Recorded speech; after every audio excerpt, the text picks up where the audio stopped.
All right, so hi again, everybody. It's a pleasure to be here.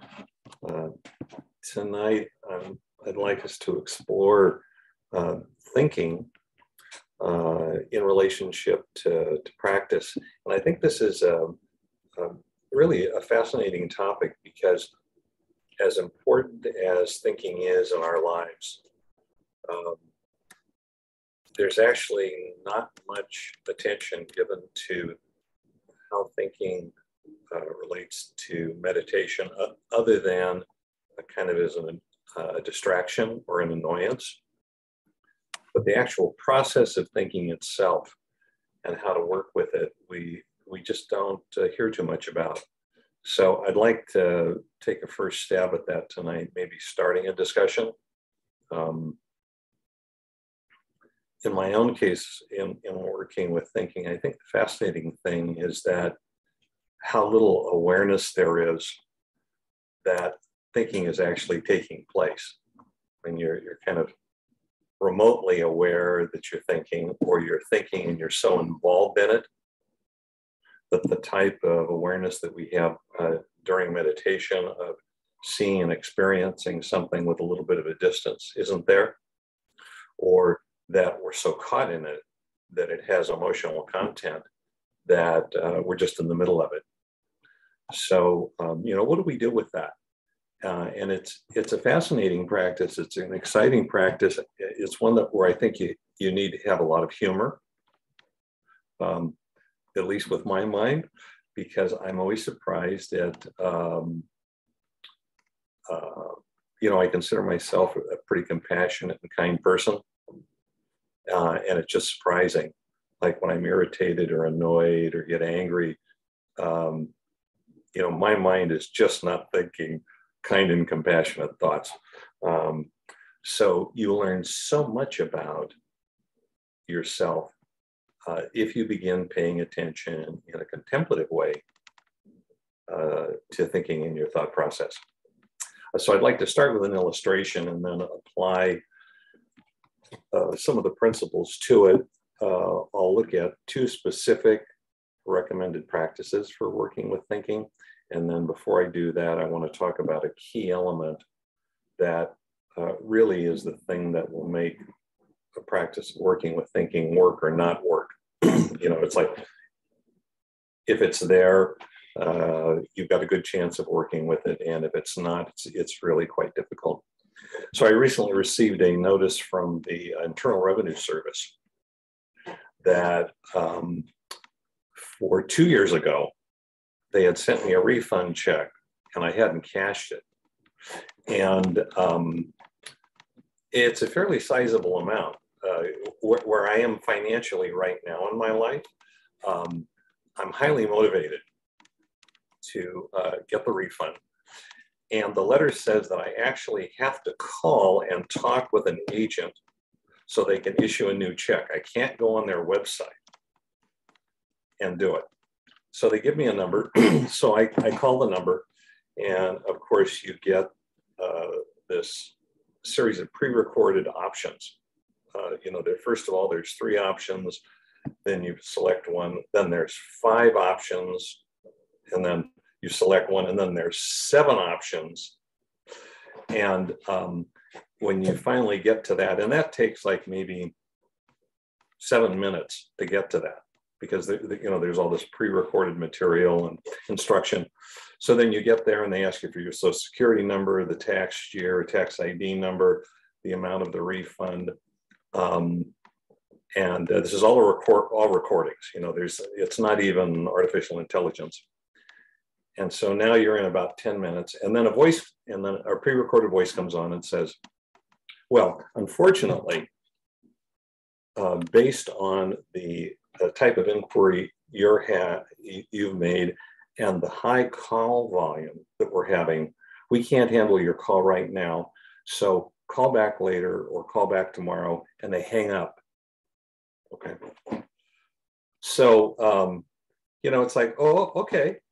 So then the first day, I call 5 times, and every time it does that. And so at this point, my approach is fairly pragmatic, fairly reasonable. It's like, well, I'm going to figure this out. I'm going to beat the pre-recorded options, right? The third day, I'm starting to get a little annoyed, which is, I think, a kind description of my state of mind. And I figure out that actually what I did was every single option that's available, I did every single one of them just to see if this thing about, well, there's high volume and we're going to hang up on you. It's for every single thing. Doesn't matter what you ask for. So I find that one of them, and I don't know why, if you call them at the right time, they'll put you on a wait list and they tell you that, it's a considerable wait. Okay. So the first time I do this, I wait for 63 minutes. And then a pre-recorded voice comes on and says, oh, due to a technical error, we can't take your call back tomorrow, and they hang up on you. 63 minutes, okay? So then I call back the next time, okay, 77 minutes and 32 seconds. Voice comes on, oh, due to a technical error, we can't take your call. Please call back tomorrow or hang up, okay? Third time, 2 hours and 22 minutes on hold. So, I'm putting it on and I'm just working, right? And it comes on and it says, due to high call volume, we can't take your call, hang up on you. Okay.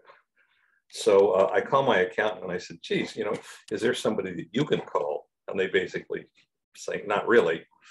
And so you get the idea. And I'm still doing this. Now, as I said, I started out pretty reasonable. And then once that second call took place where, an hour plus and they hang up on you, I have to admit that my mind just started to go a little crazy. And so I said, well, I'll make this a practice, I'll really watch what it does.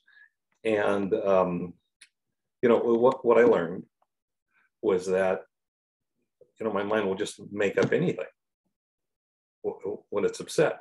That you'll have an emotional reaction and then your thoughts really aren't independent thoughts. They're expression of an emotional state of mind to justify the emotional state of mind.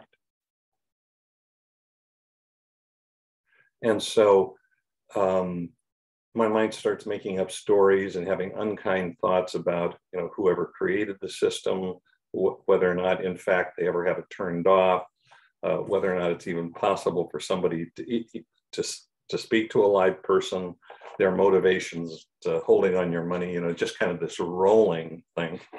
And if you watch it really closely, it becomes circular, and then it becomes a full body-mind experience. Because, after, I don't know what, 8-9 hours of this, I'm feeling like a lot of anger and resentment. I'm feeling anxious. And so then that stimulates a whole series of thoughts. So this whole body, mind, respiration, blood pressure thing starts to happen. So I think the question for me is, from a dharmic perspective, well, how does this happen? And how do you work with this? And I always give a disclaimer at this point is that when I use a story like this, I hope this sounds familiar. I always have this fear that I'm reporting this story and everybody's going, wow, this guy is really has a problem. But I think the other thing that is so fascinating is that when you're caught in this, that your mind actually wants to suffer. I mean, it wants to be angry at, there's nobody there, right? It's a recording. But your mind wants to be angry about something. It wants to justify the anger. It wants to feel righteous. And more importantly, it does not want to pause and stop and look at the thinking itself and which way the thinking is pointing your mind and your heart. And, the historical Buddha said that there were two kinds of thoughts.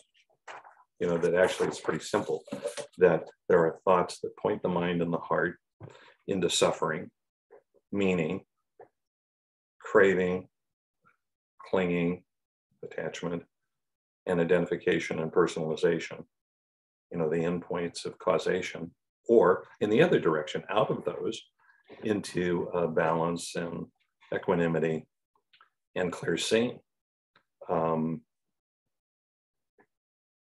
So it just became, and I think that this is good practice, but really trying to sit with this and actually see it and experience it. It's just so clear that my mind was creating a world of suffering and is completely responsible for it. I mean, there's no person doing anything. You know, there's some pre-recorded message. My mind is generating all of these thoughts and emotions. And when you do this, there's no way of escaping the truth of the matter, that your mind is the source of the suffering. I mean, it's true that there's outside conditions, but that's not the cause of suffering. The cause of suffering is what the mind is adding on to the set of circumstances that you've been dropped into. So the situation is what it is until the mind adds something to it.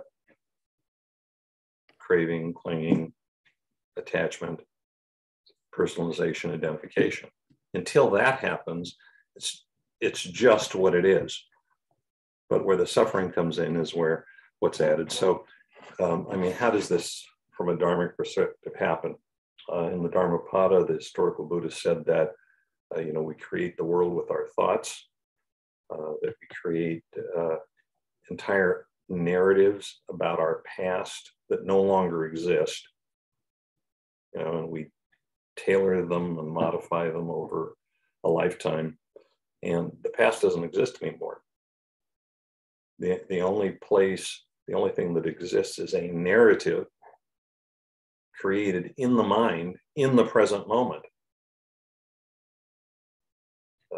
In the moment, we project out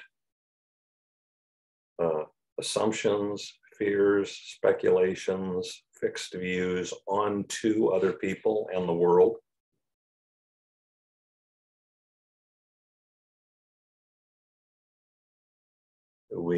With respect to the future, we create all kinds of anticipatory narratives of what's going to happen, both good and bad.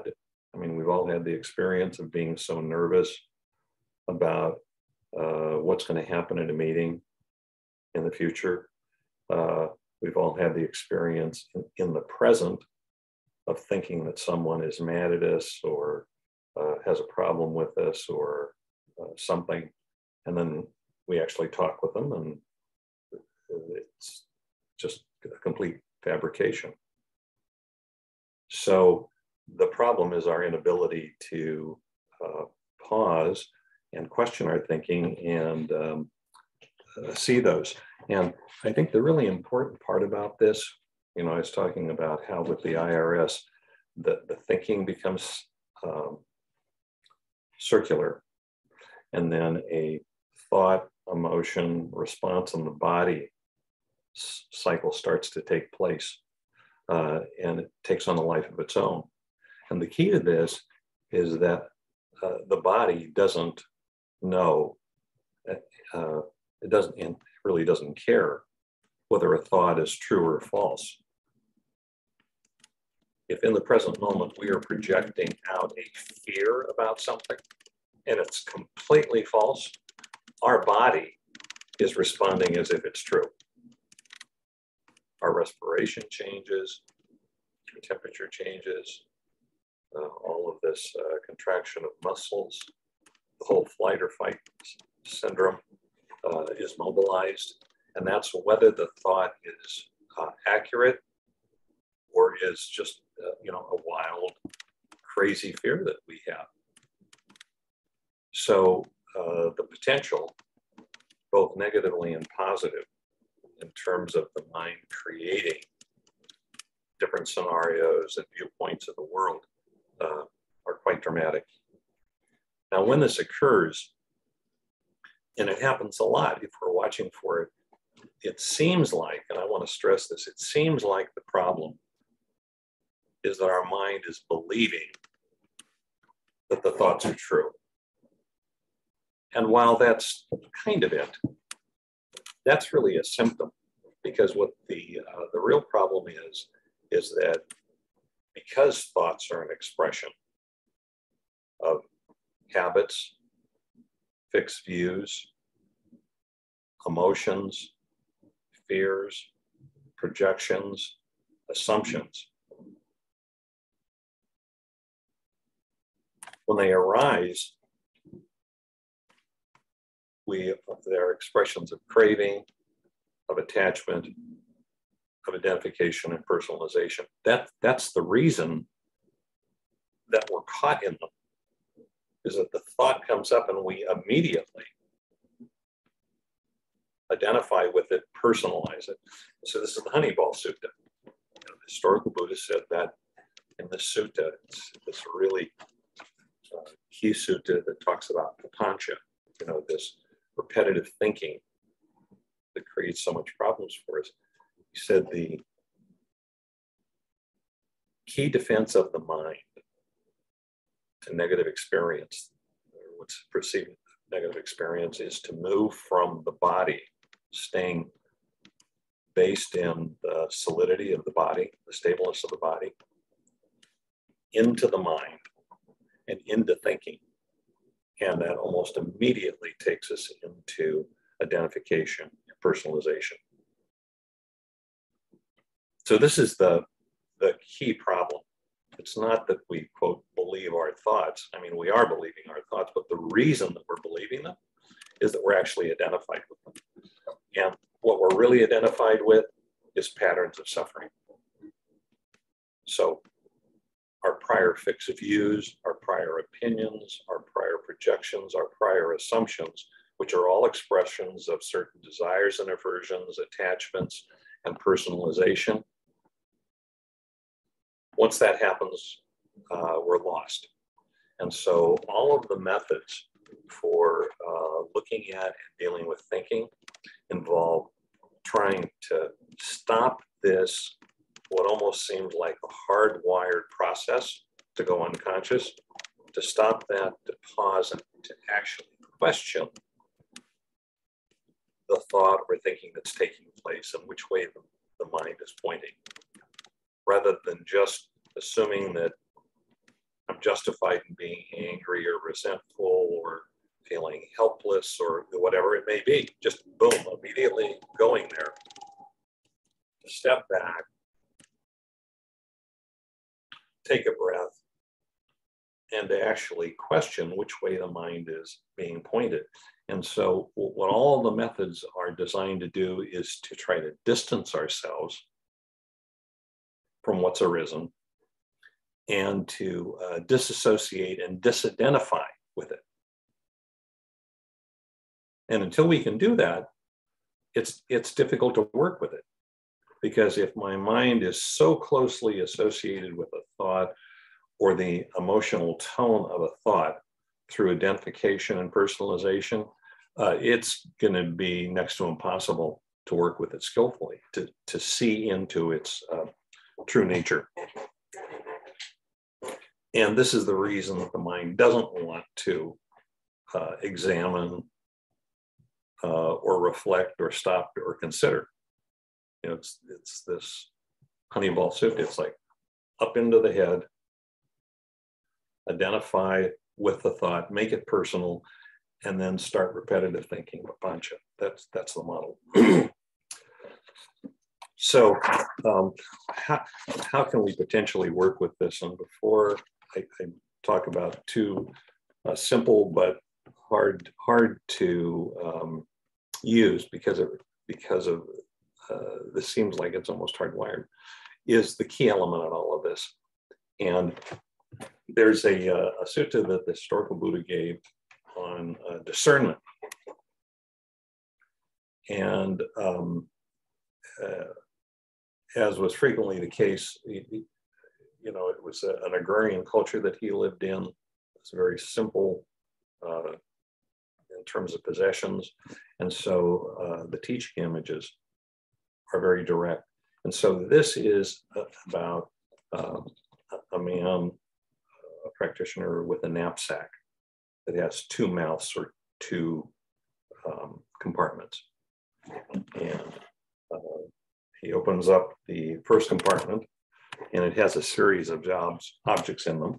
It doesn't matter what the objects are for purpose of the story, but there's a series of objects, and he takes each one out and puts it down and looks at it and studies it, the qualities and characteristics of that particular object, and then takes another one out, puts that down, and in each case, in the first case, he looks at the qualities and the characteristics of it, and then how they're similar, how they're different, how they relate to each other. Then he goes to the second compartment, does the same thing.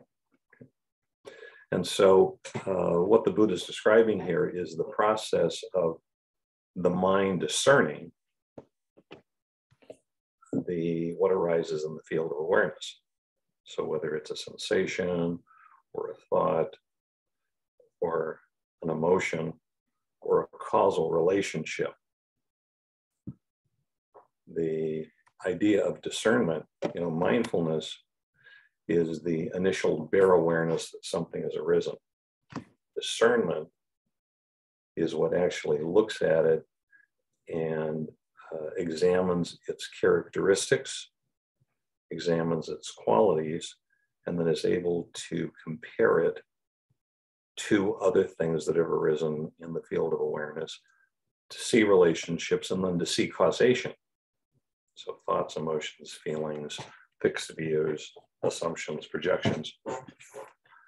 So the important part of this little sutta, and it's so nice, is that in contrast to the Honeyball Sutta, where the response is of something that's adverse, that rather than staying in the body and stabilizing it, to go up into the mind, conceptualize it, personalize it, and then do repetitive thinking.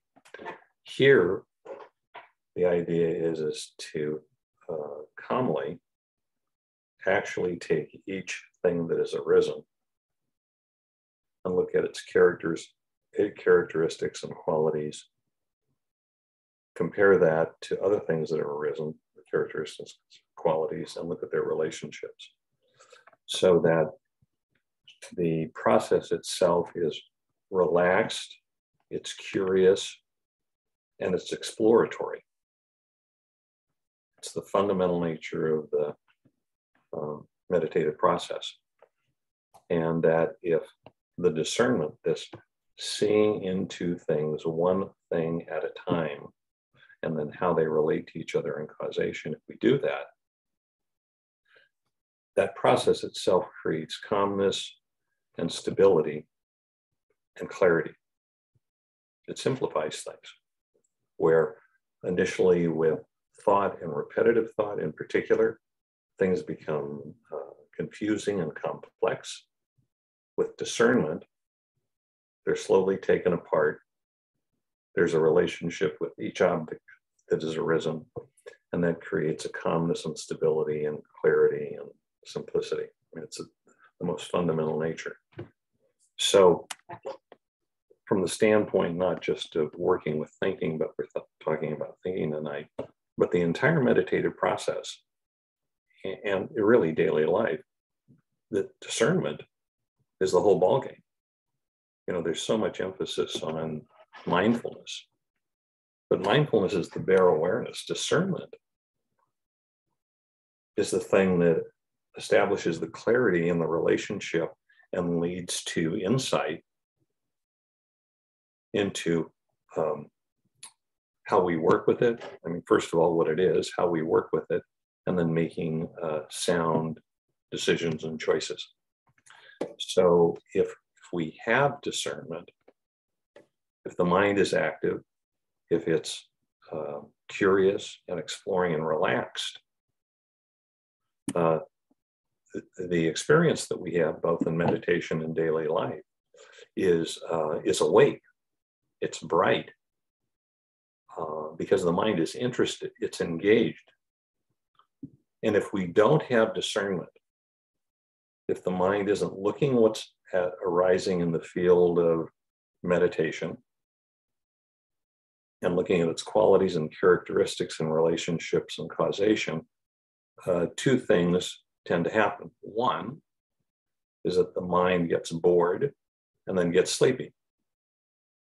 And my belief is that this is one of the major reasons that so many of us get sleepy during meditation. That, you know, the next time that happens for you, watch and see if your mind was discerning. You know, is the mind engaged in the most fundamental process of seeing what's arising, looking at it carefully, comparing it to the next thing that arises, and causation? And if that's not present, the mind tends to fall into kind of this foggy pre-sleep. The other thing that can happen is that if there's a lot of energy, but there's no discernment, is the mind tends to become restless and then anxious because it's not seeing and understanding what's taking place. And there's nothing to stabilize it because there's no understanding. Okay. So discernment is the practical key in many ways, in my opinion, to good practice at almost every level in daily life. And particularly with thinking, it's really the key if you decide to actually start looking at your thoughts and working with them. It's really the key to piercing through the power of craving, clinging, and personalization that makes us become unconscious in our thinking process. So I want to talk about two really quickly, because both of these, yeah, I mean, you'll see, they're like many Buddhist techniques. They're very simple, they're straightforward, and they require a real desire to get free of what's difficult, and so it requires a lot of effort, okay? So the first one, the method fundamentally is to watch your thoughts, and the instruction in the sutta, the historical Buddha, is to look at which way your mind and your heart is being pointed. Is it being pointed into struggle and suffering, or is it being pointed out of that towards clarity and understanding? Okay. So it requires that, first of all, that it becomes a priority that we're actually watching our thinking, which I think is the hardest part, because many of us haven't trained ourselves to actually be watching our thinking other than in a psychological way. And this instruction, looking at and experiencing which way the mind is being pointed, is not talking about a cognitive process of diving into the content of the thought and making a value judgment of whether it's good or bad or truthful or not. As we talked about earlier, it doesn't matter whether it's truthful. If the mind is thinking it and it's a fearful thought, the body's going to have a fearful reaction. So this is not a cognitive process. It's actually looking at the experience, stopping, pausing, moving into the body, and basically seeing, is there craving, desire, aversion? Is there clinging, attachment, holding on? Is there personalization and identification? In other words, is there suffering? If those are there, that is the key point. So the first thing is to see which way the mind is being pointed. Is it being pointed into craving, clinging, and identification, or out? If it's being pointed in, then the recommendation is, the options are, first is actually developing the habit of seeing this actually begins to be the antidote in the moment to freeing the mind. That you begin to be able to identify what craving, clinging, attachment, those three things, they all feel differently on the body. They're all different levels of contraction. But you begin to identify those, watch for them, and then let go. It starts at a physical level. So frequently, training the mind to be able to actually experience that in the body tells you which way the mind and the heart are being suffered. And merely the seeing is enough to let go of the pattern that's taking place. If you haven't caught it early and it's starting to ramp up, the next recommendation of the historical Buddha was to, first of all, and it's always the first step, is to recognize which way the mind is being pointed. And if it's being pointed the wrong way, then to shift the thinking into something that is healthy, positive, wholesome. So that if it's a negative thought about the experience I'm having with the IRS, to shift that attention to something that I know is positive or healthy or wholesome or nourishing. For what purpose? To create balance in the mind and bring the mind back into a place of balance where it can look at what's taking place and make a decision. And then the third thing that the historical Buddha recommended is that if you do this, what we talked about so far, you will begin to see quite clearly habits of mind that you have, that we all have, that are not helpful, that are unhealthy, and are pointing us into or keeping us in suffering. And when we begin to see those, to actually reflect on those and reflect on the danger of it and the damage that it's doing to our life and to our future, and then making some decisions about it. And so those could be meditative and contemplative decisions that you decide to actually take that on and work with it, with these techniques and the Brahma Viharas and other things. It may mean that you go outside of the dharmic system and with some coaching and some therapy. But he's very clear about actually reflecting on the patterns that you begin to see from a contemplative standpoint and see how significant they are in terms of just not having a satisfied, content, happy life and being willing to do something about it. So that's the first recommendation. The second recommended method, and this is, they say there's conventional truth and ultimate truth, and this is more pointing towards the most fundamental character of thinking in the mind.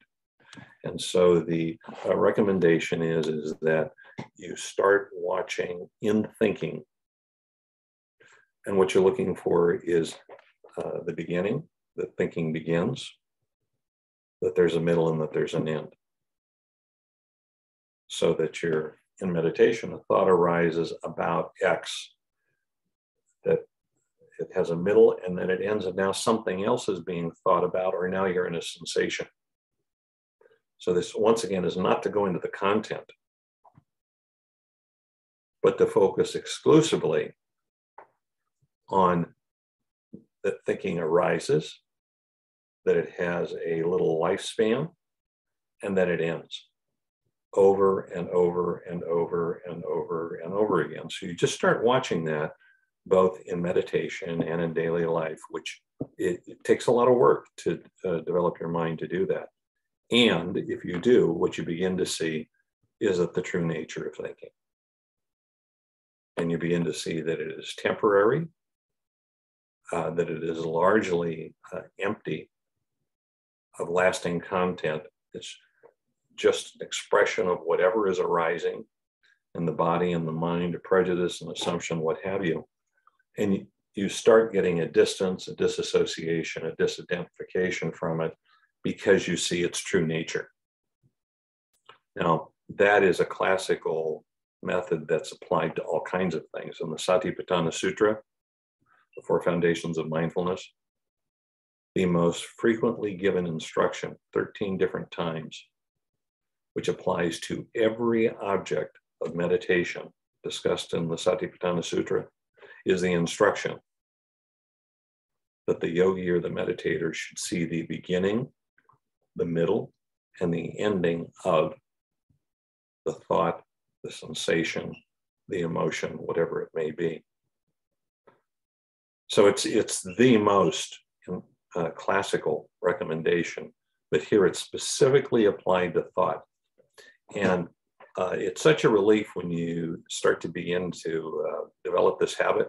I mean, you can really have some fun with it, because normally, as we talked about earlier, the mind just immediately wants to jump into craving and clinging and identification and the drama and projecting. And here it's like, okay, it started. Okay, there's the middle. Okay, when's it going to end? Okay, there it's over. Now there's a new thought. And you just start seeing that it's kind of a stream of thoughts that are arising, passing away, arising, but it's bubbles in a stream, a million different images that you can use, but you can actually start to feel that. And when you do, you have this sense of relief. It's amazing, So I'm just going to close with this comment. I'm later than I thought I was going to be. So, the historical Buddha said that he knew of no other single thing so conducive to happiness and contentment than a well-trained mind. And he knew of no other single thing that was so conducive to misery and suffering than a poorly trained mind. And, this is where thinking comes in. To take on thinking, you really, you need to want to be whole and healthy. I mean, you really want to take that on. That's called aspiration. It's a form of the most healthy desire that in the cycle of dependent origination, where there's craving, aspiration replaces craving and then changes the whole projection. So that's what we're trying to develop. And it can be very exciting and rewarding. So maybe just one or two questions. We've got 12 minutes and I want to do a merit, and then I know there's some announcements. So if somebody has a question or an objection, or somebody wants to help me with the IRS.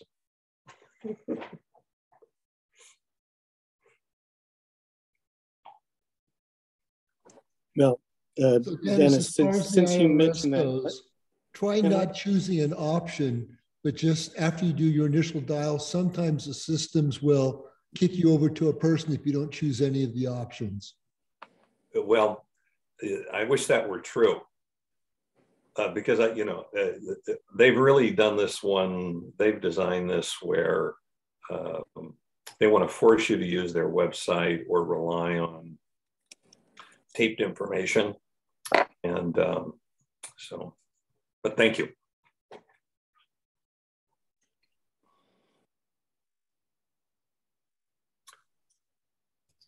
Sky, did you have a question? Well, actually, I wanted to comment on all of it. This is really brilliant. I really love it, Dennis. Thank you so much.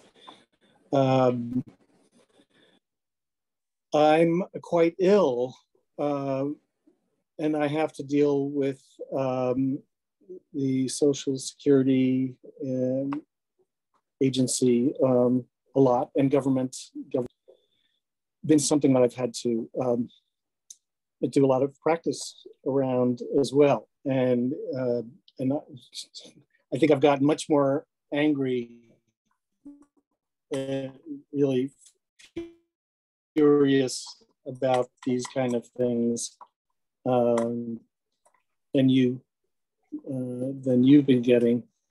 I'll just simply say that there have been times when I've tried to get the number that they talk about, or a national number, and if I call a regional office and explain to someone, because it's easier often, and I've been told this by their workers, it's easier to get someone to call a regional office, even though they've given you a different number. So, well, thank you, Sky.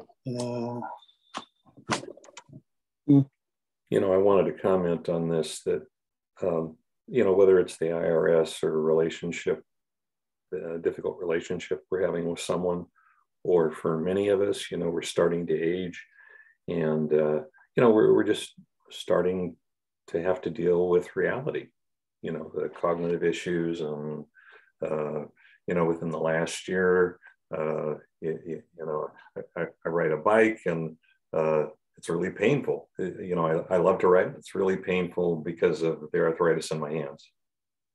So we can get mad about all of these things, and upset, and feel helpless and demoralized. And I think the key part is that we're just creating it ourselves. I mean, the thing that I finally got when I was getting so upset with the IRS is, you know, the only person who's upset is me.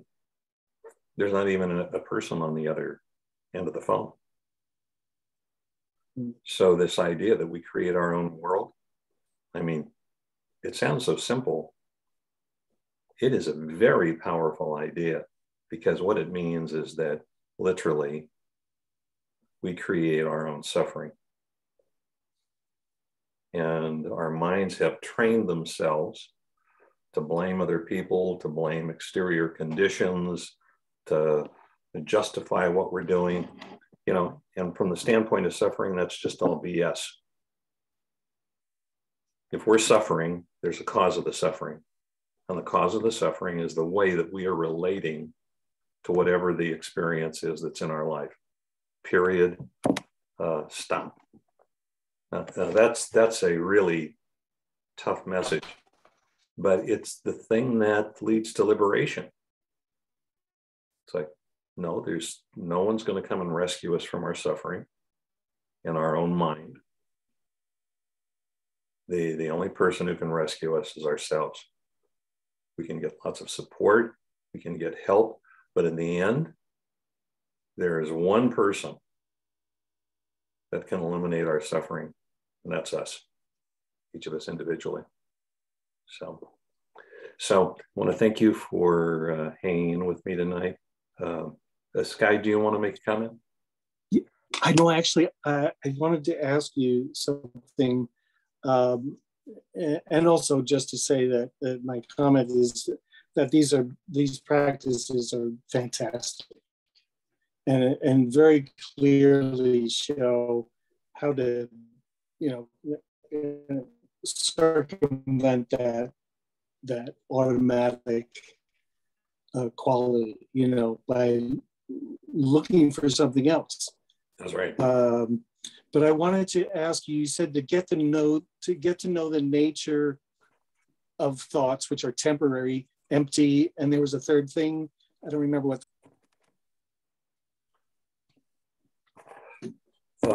Did you hear me? Yes, I did. And, okay, because I have I think they're with my Wi-Fi. You know, they're temporary in the sense that you know, there's a causation involved.